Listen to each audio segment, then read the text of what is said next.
Na uhakika utakuja kunioa kweli? Kwa nini sikuwa? Sijui, mimi nakuuliza tu nijue. Nitakuoa kwa sababu nakupenda. Naamini mbele kuna pingamizi.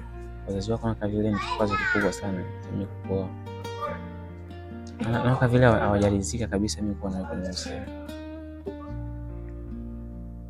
Usijali. Achana na wazazi wangu.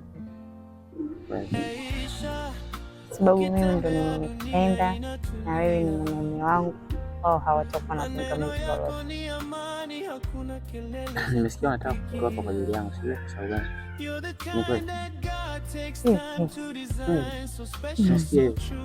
Hamna bana. Ni baba anataka nikasome huko. Wala hata sio kwa ajili yako. Kenda kuna wanachuo kwa mama. Utaniacha, utanisahau kabisa. Siwezi bana. Usijali. Niacha kama nikienda kusoma huko anapotaka. Mimi siwezi kusahau. Hiyo ni ahadi au umeniambia?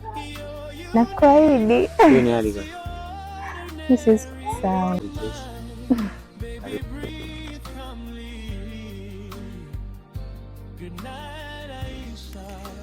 Mama,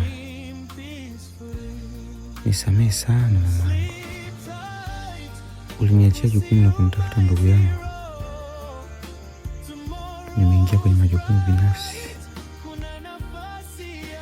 ambayo kimsingi ndo naamini ni nguzo ya maisha yangu. Nilikuahidi mwanangu wa kwanza nitakayempata na Aisha akiwa wa kiume nitampanga jina la kaka. Ikitokea akawa wa kike nitampanga jina lako mamangu. Nakupenda sana mama.